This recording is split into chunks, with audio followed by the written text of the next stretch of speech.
Nilait talaga po. Grabe po ka-bleeding heart ni Sara Duterte. Inggit na inggit po sa ginagawa ng ating gobyerno. O ito yung pinapakalat po ng mga fans ni Sara. Ayan, maraming salamat, mahal na Pangulo. May background pang kanta yan, mga kababayan. O, tingnan ninyo. Yan daw yung 20 pesos. Kailangan siguro imbestigahan ito ng National Bureau of Investigation. Yan o. Lito Pandili yung nag-share ng post. Ang pakiramdam ni Sara dahil sa pagtupad ng ating Pangulo sa kanyang aspirasyon na maibaba sa 20 pesos per kilo yung bigas. Sumama ng tono. Asa pa kayo, mga kababayan, na magsasabi ng mabuti si Sara na masama ang kanyang kalooban, masama ang kanyang puso, punong-puno ng galit, punong-puno ng inggit. Tama pa? Nagpapagang mga balita at pagtalakay sa mga isyu ng lipunan. Bulsa! Opinyon, banat at paglalantad sa katotohanan. Bulsa! What you see is what you get. You decide. Hello po mga kababayan, si Dante Maravillas po ako. Broadcaster, vlogger from Albay, Bicol Region. Malapit na po yung eleksyon. 3 weeks na lang po eleksyon na. Kaya yung ating pakiusap po, number 1 ninyo sa pagkasenador. Number 1 man talaga po yung kanyang number. Si Benhor, Secretary Benhor Abalos po. Si Abalos po ang talagang katuwang ng ating Pangulong Bongbong Marcos para lalo pong matulungan yung ating mga magsasaka. Yan po ang isa sa mga priority programs niya, mga kababayan, ni Benhor Abalos. Sa mga magsasaka, ito lang. Number 1, papalakasin ko ang kapangyarihan ng NFA kasi tinanggal ito ng rice tariffication. Isipin mo, kuminsan baksak ang presyo, kawawang ating magsasaka. Pero kung meron kang NFA na may sapat na pondo na siya na bibili sa iyo at siya na rin magbebenta open kasi hindi nila pwede ibenta, nakalagay ito sa batas, i-impact lamang nila. Factory, in terms of calamity, they can only sell it if there is a rice emergency. At tanggalin natin yun. Isipin nyo, sabi nga ni Sir Pico, kung libo-libong truck, buong Pilipinas, walang ginawa kundi bumili ng bigas sa mga magsasaka at binibenta mismo direkta sa mga tao. Naku po, masaya lang magsasaka, masama yung mga bibili dahil nakakabura sila. Hindi ba? Napakasimple. Let's just empower the NFA at yan ang gagawin ko. I will amend the rice tariffication.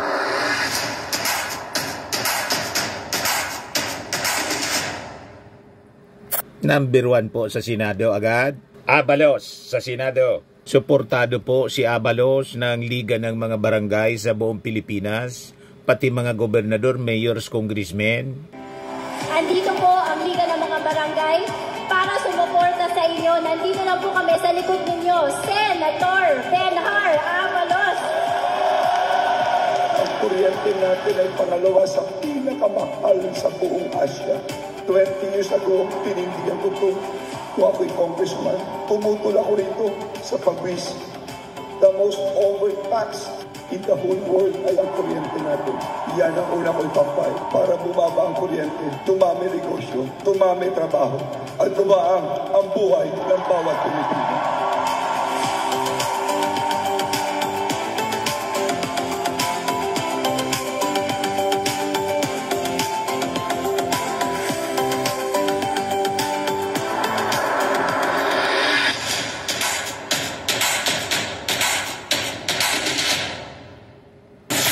Huwag yung kampo ng kadiliman po. Kailangan natin liwanag. O ngayon, maya-maya mga kababayan, pag-usapan natin yung mga binitawang pananalita ni Sara Duterte doon sa Maynila. Nag-declare na po si Sara. Talagang atat na po na magpresidente. Sabi ni Sara, doon sa rally ni Isko po sa Maynila, palitan ko na niya itong ayan tanggalin ko na niya yung seal. Hawak niya yung seal ng Office of the Vice President. Palitan ko na niya ng sa presidente. Ganon katindi mga kababayan. Tapos ininsulto niya yung congressman ng Maynila, si Valeriano. Bakit ganyan yung itsura niya yan? Personal attacks po? Sabi nga, ad hominem, doon magaling mga kababayan si Sara. Pati yung mga supporters niya, kailig po mamintas. Pati yung bigas, pinintasan po. Pagkaing baboyan niya. May pinapakalat sila po, mamay i-play ko po. Mga supporters ni Sara na bulok na bigas po. Kailangan siguro. Wala pa man po, hindi pa man nagsisimula. Next week pa. Pagkatapos, may pinapakalat na silang video na bulok na bigas. 20 pesos na niya binibinta. Ganun katindi po ang paninira nila. But before that, dito muna tayo sa ating joke time. Kwentong katatawanan muna po tayo para ma-relax tayo sa masyadong stressful na mga kwento. Padala to ni Marge Soriano. May dalawang magkaibigan, si Dado at saka si Juan. Nagyayabangan po sila. Sabi ni Dado kay Juan, alam mo paring Juan, yung lolo ko nakahukay ng kamote. Napakalakian niya, singlaki ng bahay. Iganting kamote po. Naalata ni Juan ang sobrang kayabangang magkwento ni Dado. Tatapatan ko niya to ng kwentong kayabangan. Kaya sabi ni Juan, ganun ba? Wala yan sa lolo ko. Yung lolo ko gumawa ng kaldero. Singlaki ng Araneta Coliseum. Sabi ni Dado, grabe naman anya yan. Ang laki naman. Bakit naman yung lolo mo gagawa ng ganong kalaking kaldero? Singlaki ng Araneta Coliseum. Sabi ni Juan, para niya doon ilaga yung kamote na singlaki ng bahay na nahukay ng lolo mo. Pinatulan talaga. Yan kasi, nagkikwento ng mga imposible. Anyway, kwentong katatawanan man lang po, kwentong kayabangan. Matik na, 200 pesos. Paki-send na lang ng GCash number po ninyo. Kasali ka na sa monthly draw. Pag nabunot yung pangalan po ninyo, 5,000 pesos. Pag hindi nabunot, qualified ka pa rin sa grand draw natin, December, 10,000 pesos na yung cash prize. Ito na siya po. Sama ko na rito. Balikan natin yung ating kwento mga kababayan. Unahin ko na muna ito na pinapakalat mga kababayan na video. Siguradong mga supporters ito po. Supporter ito ni Sara. Mga mapanira talaga. Tulad ng leader nila. Wala pa man po mga kababayan na ibinebentang 20 pesos kasi magsisimula pa lang po sa Visayas. Next week, nasa paganda pa lang, may nagkalat agad na video. Tama yung sabi po ni Jose Castro, kapon, malamang niya may gagawa na naman ng fake news para siraan yung programa ng ating gobyernong 20 pesos per kilo. Lalo't si Sara, tinawag na baka niya yan, hindi man pang tao, kundi pang baboy. Nilait talaga po. Grabe po ka-bleeding heart ni Sara Duterte. Inggit na inggit po sa ginagawa ng ating gobyerno. Ito yung pinapakalat po ng mga fans ni Sara. Ayan, maraming salamat, mahal na Pangulo. May background pang kanta yan, mga kababayan, tingnan ninyo. Yan daw yung 20 pesos. Kailangan siguro imbestigahan ito ng National Bureau of Investigation. Yan Lito Pandili yung nag-share ng post. Pero yung nag-post nito si Badria Silungan Giaman, 20 pesos. Tapos, ang ipinakita, napaka-itim na.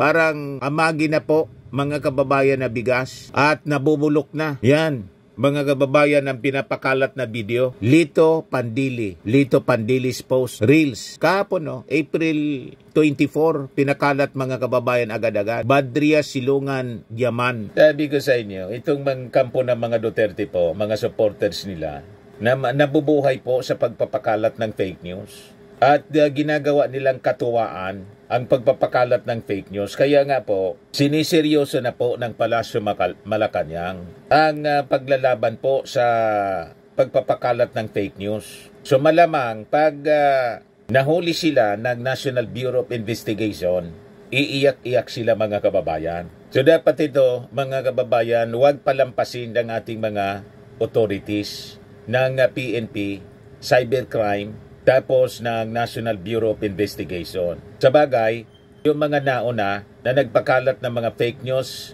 fake videos, tinutugis na ngayon ng NBI po. Idagdag na ninyo po ito. Maraming salamat, mahal na Pangulo. Tapos, binidyohan nila yung bulok na bigas, binibenta sa 20 pesos. Siguradong pre-news lang nila ito, mga kababayan.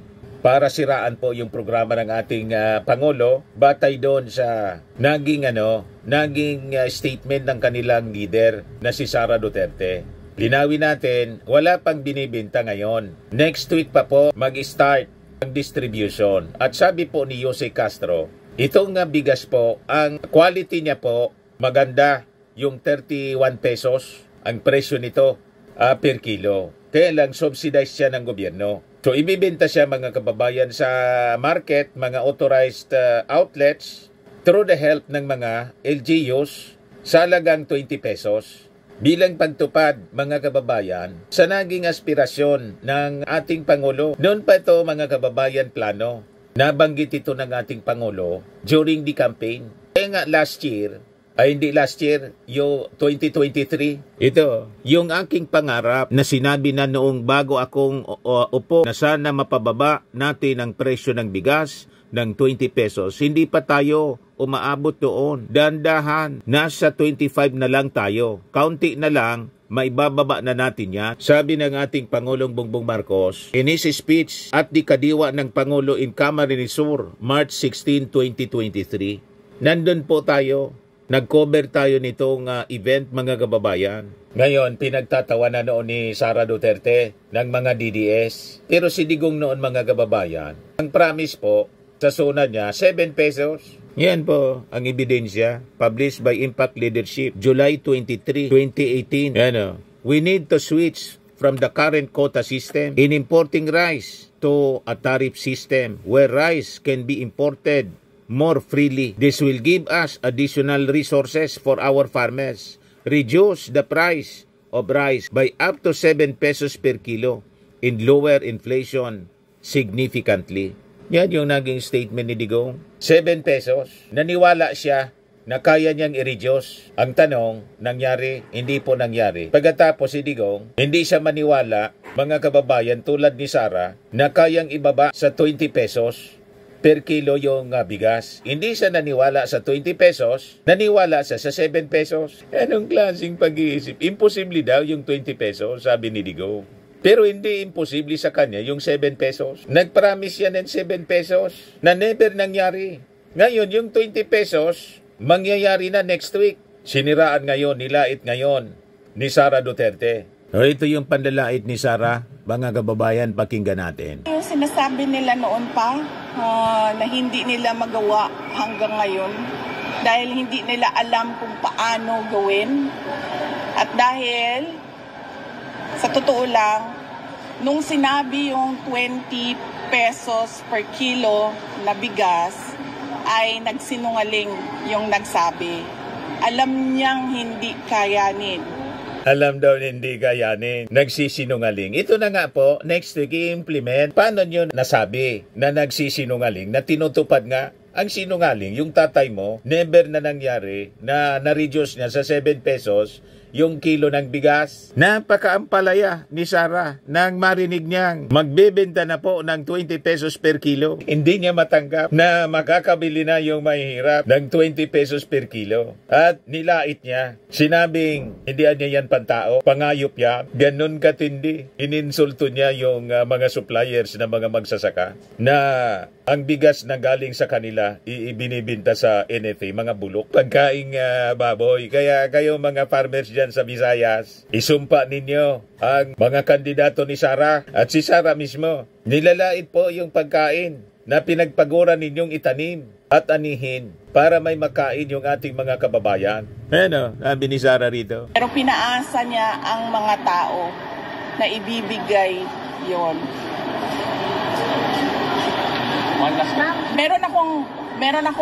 Meron akong pagdududa ha, na magbebenta sila ng 20 pesos per kilo na bigas pero hindi pang tao, pang hayop. Kanang ginatawag nila og ano siya sa murag lamaw. Oo. Ganyan. Ganun ba yung bigas ng NFA, sir? Matindi, mga kababayan. Binagdudahan niya na ang binibili ng NFA galing sa mga suppliers na mismong mga farmers natin sa buong Pilipinas bulok at ibibenta sa mga mahihirap, mga bulok na pagkain.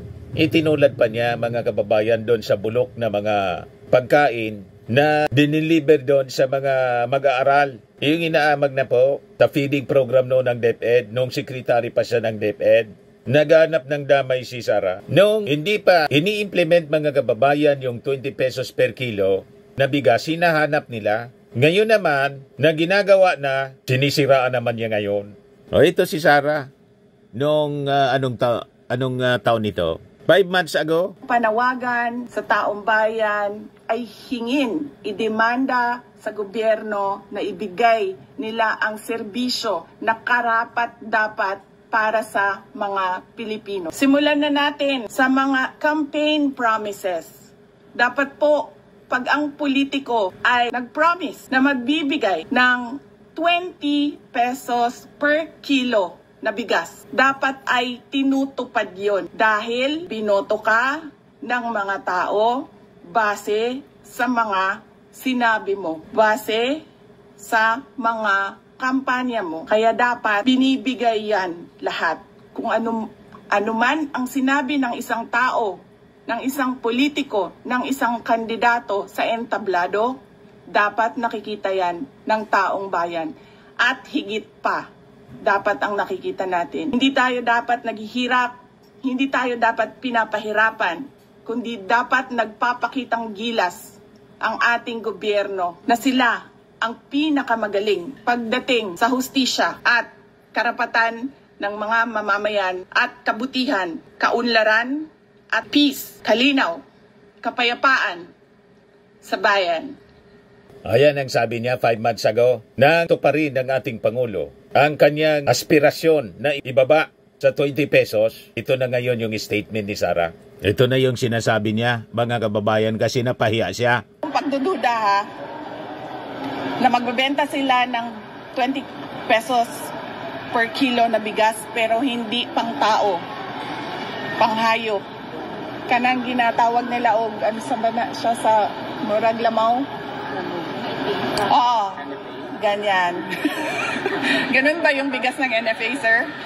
Ganon kapait ang pakiramdam ni Sara dahil sa pagtupad ng ating Pangulo sa kanyang aspirasyon na maibaba sa 20 pesos per kilo yung bigas. Sumama ng todo yung loob ni Sara. Nilait yung 20 pesos. Mga kababayan na, per kilong bigas. Sabay yung mga supporter siya pakalat ng video na may binibenta na po na 20 pesos pero bulok. Hindi pa nga nagsisimula.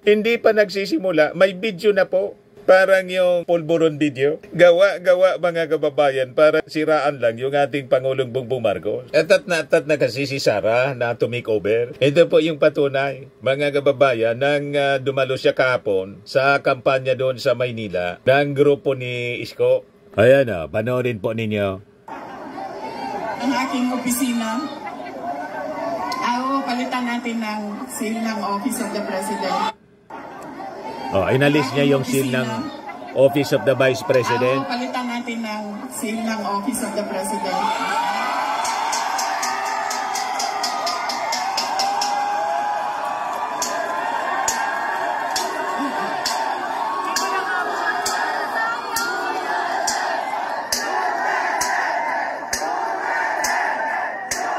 Hindi na po makapaghintay talaga. Kating-kati na pong umupo sa Palasyo Malacanang. Umalis yung ating Pangulong Bongbong Marcos para makilibing kay Pope Francis po. Ang dati, di ba siya, ang caretaker?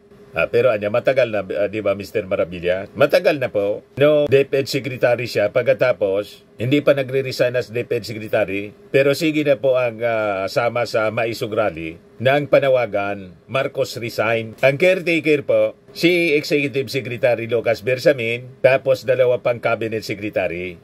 Yung DAR Secretary si Estrella. Ganon din na ngayon, mga kababayan, yung ginawa. Kating-kati na si Sara. Matindi ang pagnanasa po na makaupo sa Palasyo Malacanang. Malamang hindi mangyari po. Never nang mangyari. O matupad pa yung kanyang pangarap. Pinopos po ng mga mga supporters niya na ang magtandem po sa 2028 presidential election, Sara Isko na daw. Midterm election pa lang po. Mag-election pa lang sa May 12. Ang iniisip na nila, yung 2028, ganon katindi, mga kababayan. Na ito, yung endorsement ni Sara kay Isko. Pero ang sabi rito, hindi man daw officially nag-endorse kay Isko Moreno itong si Sara. Vice President Sara did not officially endorse Moreno but said it would be okay for her if Moreno becomes president. Tanggalin ko lang sa podium po yung seal ng aking opisina. Palitan natin ang seal ng Office of the President. Tinanggal ko lang kasi, iba kasi yung opisina, iba rin yung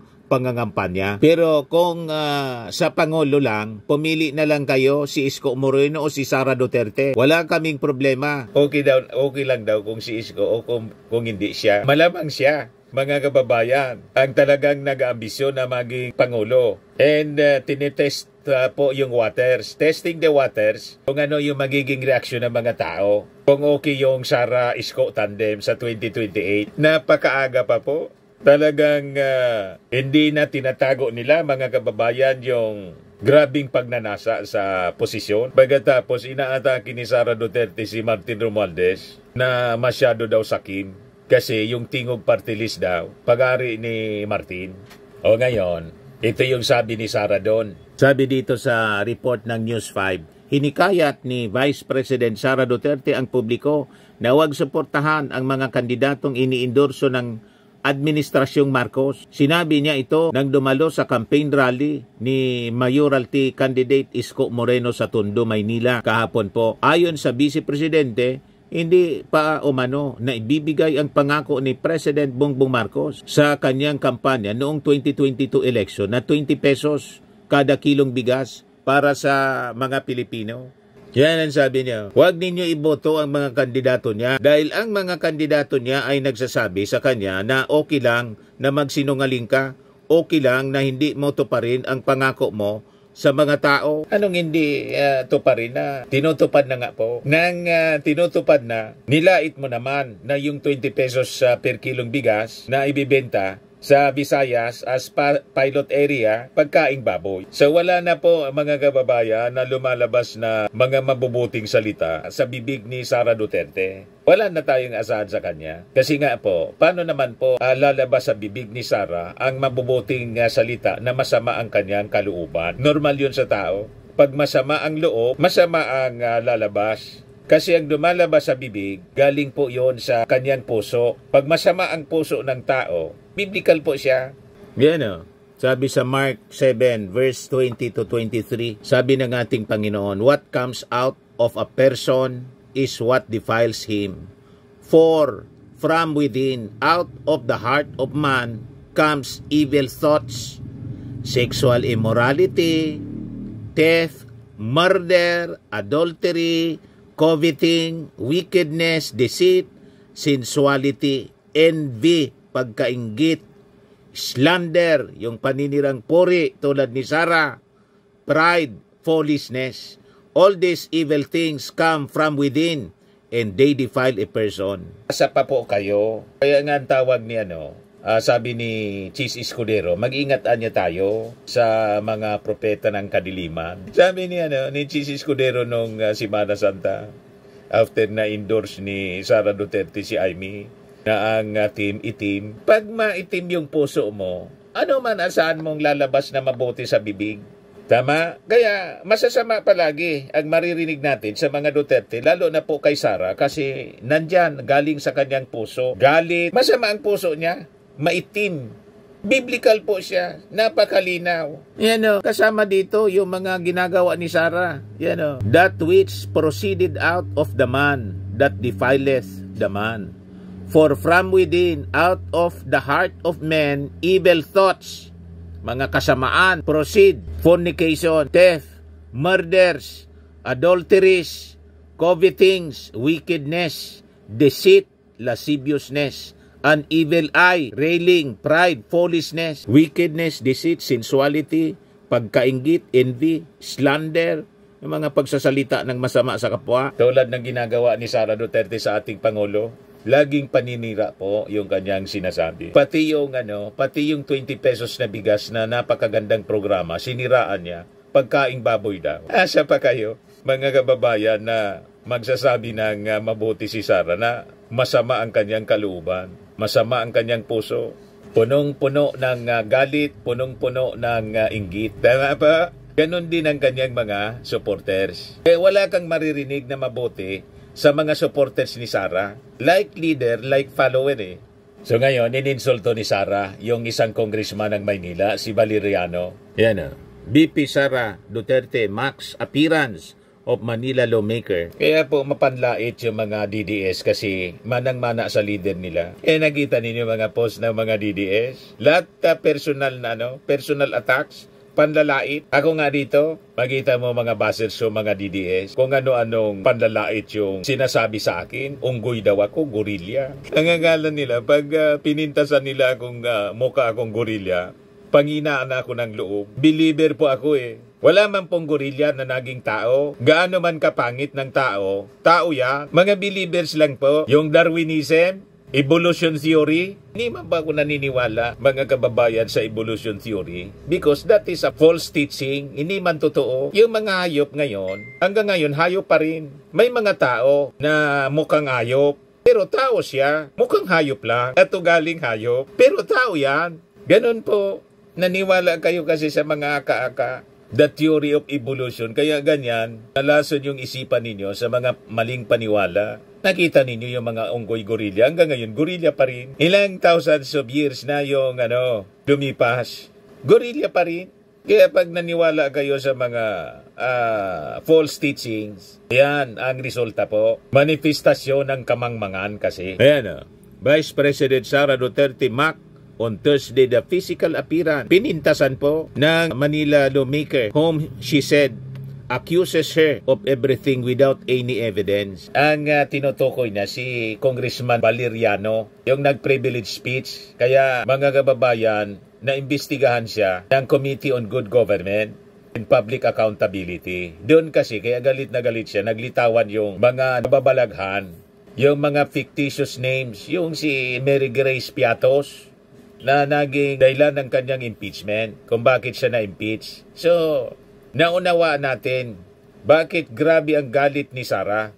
So sabi dito, although Duterte did not mention any names during her speech, former Manila Mayor Isko Moreno's campaign rally in Tondo, Manila was held in a public space along District 2, which is represented by Congressman Rolando Valeriano in the House of Representatives. Sabi ni Sara, yung congressman ninyo, yan yung mukha ng distrito ninyo, yan yung pambato ninyo doon sa House of Representatives. Unang-una, sa sobrang laki ng liig niya, naiipit na yung boses niya. Duterte then imitated the lawmaker's way of speaking while using her high-pitched voice. She said, Mr. Speaker, Mr. Speaker. Tawa na naman yung crowd.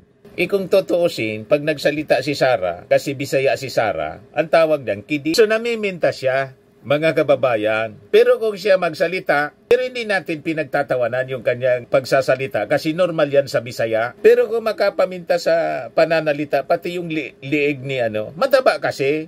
That's normal. Pag mataba yung tao, naiipit talaga yung liig. Hindi na makita yung liig. That's normal. Talaga itong si Sara po, hindi na palaki ng tama ng kanyang magulang. Sabi ko nga po, hindi man tayo nagtataka kasi yung magulang, ganon din ang ugali, mapamintas. Ang tingin kasi niya sa sarili niya, gwapo, kasi nakadalawang asawa. At may mga kung sino-sino pang tulad ni Ruyina na binulgar ni Tulfo. Ganon mga kababayan. Sabi ni Sara, voters should pick candidates similar to the face and capacity of the candidate endorsed by Moreno, si former Manila 2nd District Representative Carlo Vincent Lopez. Hindi ko alam ano bang nangyari noong 2022 at yan ang binoto ninyo. Ikwento ninyo sa akin. Kasi noong nakita ko siya na nagsasalita patungkol sa akin, Sabi ko, congressman yan ng siyudad ng Maynila. Hindi siya makapaniwala na ang tulad ni Congressman Valeriano po, mananalo sa Maynila. Iniinsulto po kayo mga taga Maynila ni Sara Duterte na mahina kayong pumili ng kandidato. Kastiguin ninyo po ang mga kandidato ni Sara dyan. Huwag ninyong iboboto mga taga Maynila kasi minamaliit yung pagkatao ninyo at yung IQ ninyo sa pagpili. Tulad ng pang-insulto ni Sara sa mga farmers ng Visayas na nagbibenta ng bigas na bulok, 20 pesos anya, pagkaing baboy. Di ba, mga kababayan? Ito si Congressman Valeriano ng Maynila na nilalait po ni Sara Duterte. Maganda naman bagay itsura. Pinoy na Pinoy. Si Sara kasi po, mistisa siya. Half German kasi po, tapos half Filipino-Chinese. Ngayon, kaya nga po sinasabi natin, sa Bible po, ang sabi ng ating Panginoon mismo, kung pipilian niya tayo ng isang leader, dapat kalahi mo. Di ba? Si Sara Duterte, lahing German Shepherd po. Kailangan nating leader po, talagang dugong Pilipino. Kasi, pag hindi po dugong Pilipino, huwag na kayong magtaka. Kung halimbawa, hindi priority po ang kapakanan ng mga Filipino. Kasi nga po, hindi man pure Filipino blood yung nananalaytay sa kanya. Tama po. Ang warning mismo mga kababayan galing sa Bible. Ibasahin ko po sa inyo para maniwala kayo na hindi natin gawa-gawa. Sabi po sa Deuteronomy chapter 1 verse 15. Anong sabi po? Take you wise men of understanding. Take you wise men of understanding and known among your tribes. And I will make them rulers of you. Ano daw? Kung pipili ka daw ng leader, dapat wise, understanding, experience, and respected men from your tribes. And I will appoint them as heads over you. Kailangan po, hindi bobo. Wise men will experience. May malawak na pagkakaunawa. Hindi yung basta lang sumikat, mga kababayan, tapos iupo nating presidente. Di ba? At ang malinaw, mga kababayan na kautusan, dapat galing sa tribe natin, liping Pilipino. Hindi German, hindi Chinese, hindi kung ano-anong lahi, Amerikano, Japanese. Dapat pumili tayong leader galing sa ating lipi, among your tribes. Para siguradong maglilingkod po sa atin sa interes ng ating mga mamamayang Filipino. Kaya tayo ganito sa Pilipinas. Kasi yung mga pinipili nating leader, wala amang totoong pagmamalasakit. Hindi man kasi po totoong pure Filipino, yung dugong nananalaytay, mga dugong dayuhan. So normal siya kasi alam ng Diyos, mga kababayan, kung ano tayo, siya yung may lalang. Kaya tingnan nyo, mga kababayan, di ba yung mga Amerikano, ang malasakit nila sa kapwa nila Amerikano? Japanese ganun din, Chinese ganun din. At tayo mga Filipino, pure Filipinos, kahit saan tayong bansa pumunta, gusto nating bumalik sa ating bayan. Nandoon ang totoong pagmamahal natin sa ating bayan. Bakit? Ang dugong nananalaytay sa atin, dugong kayumanggi. So dapat totoong dugong kayumanggi. Mga kababayan, ang pipiliin nating leader. Yan ang itinuturo dito sa Deuteronomy chapter 1 verse 13. Take you wise men of understanding and known among your tribes, and I will make them rulers of you. Naintindihan na ninyo? Gusto ninyong iboto dugong Chinese, dugong dayuhan. Kaya ito tayo ngayon. Hindi tayo umasenso. Interes ng iba yung ipinaglalaban. Hindi man interes ng ating lahi. Kaya inaabuso tayo ng mga Chinese. Kasi wala tayong totoong pagmamahal. Kasi yung mga nakaupo, mga kababayan, those in power, hindi man natin kalahi. Paano niya si Amy Marcos? Biglang naging Duterte na. Gusto nga po pinagsabihan ni Sara, palit ka na niya ng apelido. Sara Duterte to Amy Marcos, magpalit ka na ng apelido mo. Baka niya Mr. Maravillas, totoo yung mga chismis na hindi man talaga totoong Marcos si Amy. Iwan po natin kung totoo yung mga kumakalat sa social media. Pero yung mukha ni Amy, malayo sa mukha ng ating Pangulong Bongbong tapos ni Irene Marcos. Ang magkamukha talaga si Irene Marcos tapos yung ating Pangulong Bongbong. Si Amy po, malayo. Iwan ko lang. May mga kumakalat po na mga kwento. Yan Magpalit ka na po ng apelyido mo. Ay, Romualdez pala yung middle name mo. Tapos tawanan sila. Tawa din si Amy Marcos. Pinagkanulo na yung kanyang apelyido. Galit kay Martin. Ayaw na ayaw nila kasi na ang susunod na presidente sa paniwala nila. Kaya todo ang atake ni Sara Duterte kay Martin. Lalo doon sa Tingog Party List. Ang duda nila mga kababayan, si Martin Romualdez ang successor. Malamang yung kinakatakutan ninyo, yun ang mangyari. Ito naman po, Firmax Firming and Lifting Cream, pinapahid po sa mga pulses in affected area. Mainam po sa paninigas ng mga kaso-kasuan. Ito naman po, Automax Radiant Serum. Sa mukha naman yung application, anti-aging po siya. You will look 10 years younger than your age. Sa mga cancer patients naman po, baka lang gusto ninyo itong itry. Naing siya Red Mix Fruit Drink. Hindi mo po siya gamot, food supplement siya. Kaya lang, gawa siya mga kababayan sa goji berry. Yung goji berry, may anti-cancer properties. O ngayon, yung mga inquiries ninyo, dumiritso na lang kayo sa aming messenger sa Facebook para masagot namin agad. Ayos pa? Ayos na ayos niya, Mr. Maravilla. At sa mga naghanap po ng malinis and spacious fitness gym, pumunta lang po kayo sa aming Colossal Fitness Gym. May Grab ka rental din po kami. Ito naman po yung bago naming product na binibenta online. Eye Glow Serum, whitening po siya. Tingnan ninyo yung epekto sa aking anak na architect before and now. Yung mga inquiries po ninyo, dumiretso na lang kayo sa kanyang Facebook account, Riz Maravillas.